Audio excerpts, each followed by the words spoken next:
Hey, welcome back everyone to my channel. Here to do a review on Right Man, Wrong Woman. I think this is a new one. Just dropped on Tubi, right? So we have a woman who has a boyfriend. She's a hairstylist. I think he does construction or something of that nature. And she starts hanging around with one of her clients who's pretty much, I want to use the term peer pressure, even though I personally don't believe in peer pressure. Even when I was a kid, I just didn't believe that someone can talk you into bad behavior. But she's like, well, you need to, let's get out, hang out. Started hanging out real late and everything. Of course, her boyfriend does not like it. She's, ignoring phone calls.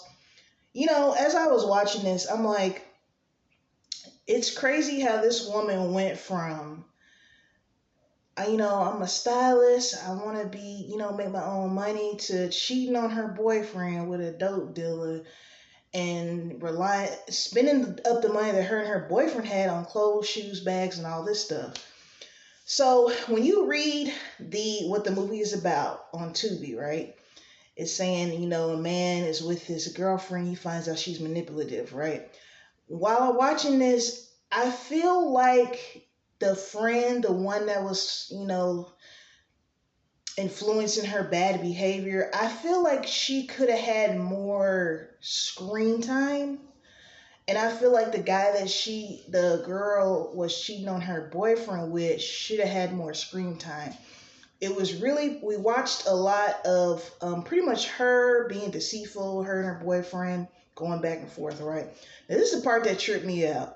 This girl looks like she's in her early mid 30s, and she's telling her friend, the one friend who actually is against all this, what she's doing, right? Her real friend.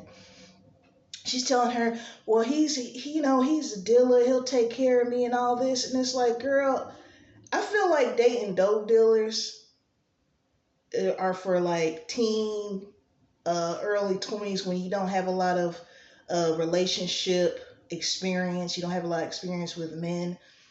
And I'm not suggesting that you should. I'm just saying, like, I would be more like willing to be like, okay, she was young and dumb if she's like 19.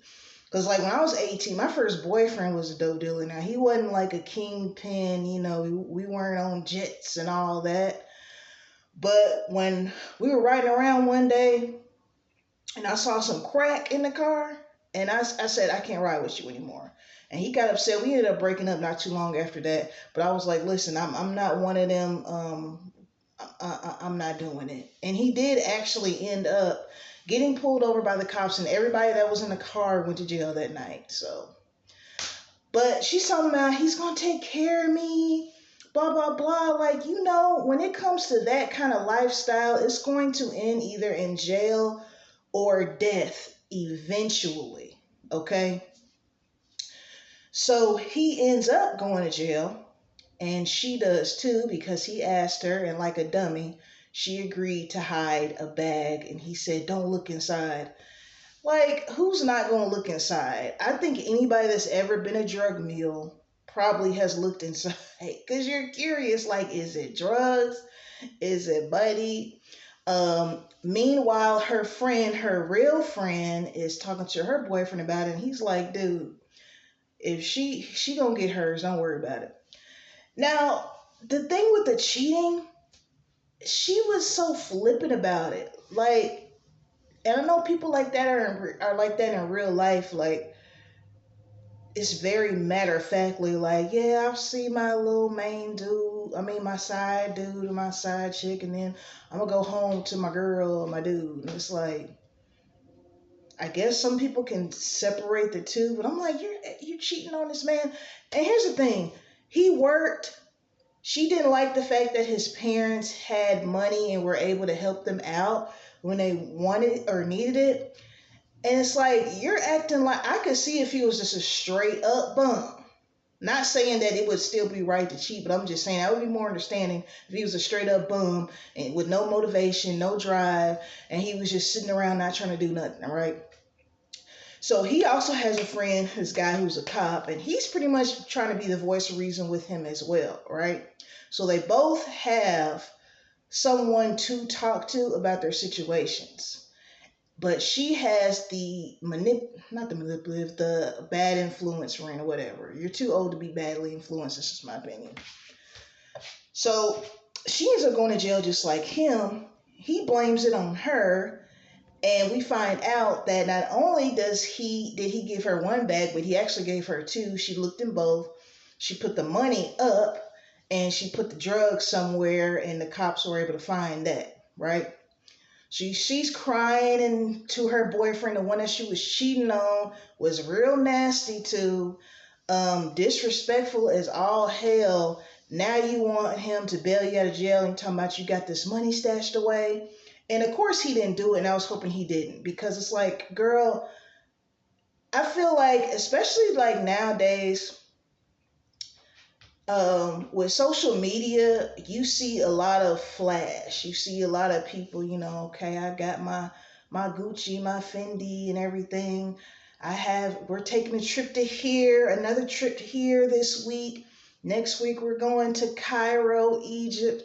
And you have some people that are so insecure that it's like, don't go to putting your life, your freedom in danger just so you can wear a new bag and new shoes. And that's what she was doing. Now, the girl who was influencing her, come to find out, she was the one that called the police to have them search the place. She was plotting on her man the whole time. I said, so you got to watch who you call friends. And the way this movie ended, I think there's got to be a part two. Because the way it ends, she's still in prison. She's with a court appointed attorney. And he's like, well, there's some things we can do. And then the last scene with her boyfriend, the one that she was cheating on, her quote unquote friend, the fake one, found her way over there and just walked inside. And I forgot what she told him, but I feel like, there's going to be a part two. Because Tubi is good for them part twos, baby. Because I feel like some kind of way she's probably going to seek vengeance on the fake friend and probably the drug dealer guy, because he lied and said it was hers. There's no loyalty amongst thieves is the saying, if you ever heard of it. Okay. So overall, the movie was cool. I feel like it was a little drawn out when we were getting to the point of when the ish hit the fan with her and the drug dealer guy. And like I said before, I wanted to see more interaction with the drug dealer guy. I want to see a little bit more interaction with the fake friend. A lot of it was her and her boyfriend going back and forth about her staying out late, she not liking his family helping and everything. And you know what? This kind of reminds me of The Family That Prays. If you haven't seen The Family That Prays and you don't want to spoil it, cut this off and then come back later. So in The Family That Prays, it was kind of like that in a little bit, where the woman, she was sleeping with her boss, he was giving her money, her boyfriend, her husband was a construction worker, and trying to make it honest living. And basically he used the money that her boyfriend gave her, the married man that she was messing with gave her, to fund his business. And then she ended up all broken alone because he left her, because his wife, I'm telling you. So that's what it kind of put me in a mindset of, in a way, because it's like it's the same thing about you're crawling back to the man that you disrespected, cheated on, was acting so like he was just the worst thing ever, because you're over here with this dealer dude, he's throwing cash and everything like that. So, but yeah, this is called Right Man, Wrong Woman on Tubi. I think it just dropped. It says 2025 on it, so it's at least a month old. All right, let me know what you think about it in the comments. Shout out to my 113 subscribers. Shout out to the rest of you as well who are not subscribed, but you can by hitting that button for me. I really appreciate it. Peace and blessings to you all. Until next time.